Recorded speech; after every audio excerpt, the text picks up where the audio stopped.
And speaking of, the masked anti-Semitic vandalizer, now arrested, an Australian man who is suspected of attacking a South Yarra synagogue 6 times this past year, was arrested and charged by the Melbourne Crime Investigation Unit today. For more, Joe Brown, senior I-24 News correspondent, joining us here in studio. So what do we know of this ghost face anti-Semite, Joe?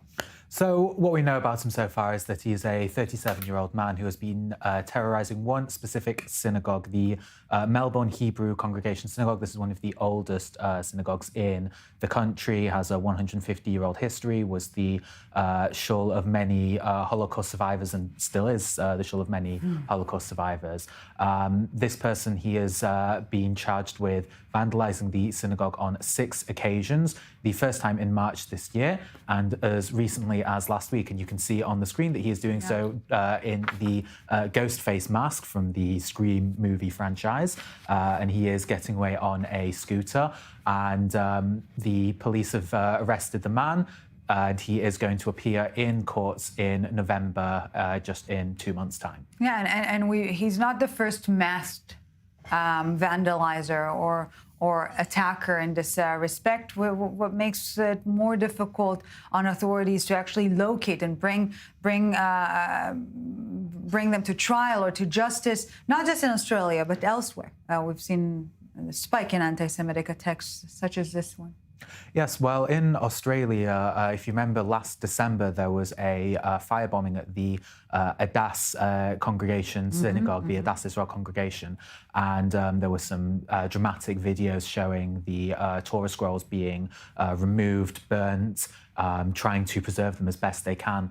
This was an event that shocked the entire country. The Prime Minister attended there, and they announced after that that they would launch what is known as Operation Avalite. This is a specific targeted operation to try and curb these anti-Semitic incidents. They referred 102 cases for further investigation. This is anything from personal insults, such as shouting Allahu Akbar outside of synagogues and threatening to burn them down, to instances of arson itself.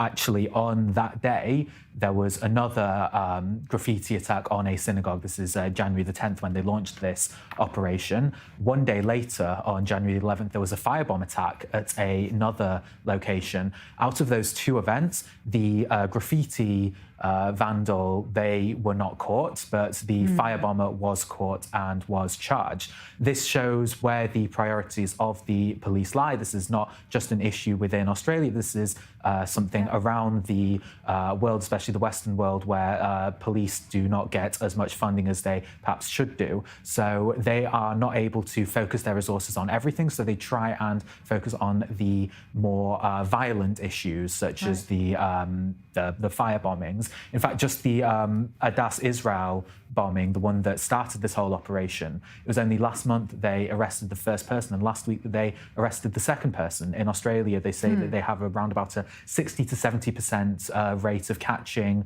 vandals when there is CCTV, but often at times they don't have the resources, the capability, the manpower to actually find it. Put your money where your mouth is and put your resources where you care, what you care about. And obviously, this is not as alarming as it should be to many authorities, not just in Australia. Joe Brown, I-24 News senior correspondent, thank you very much.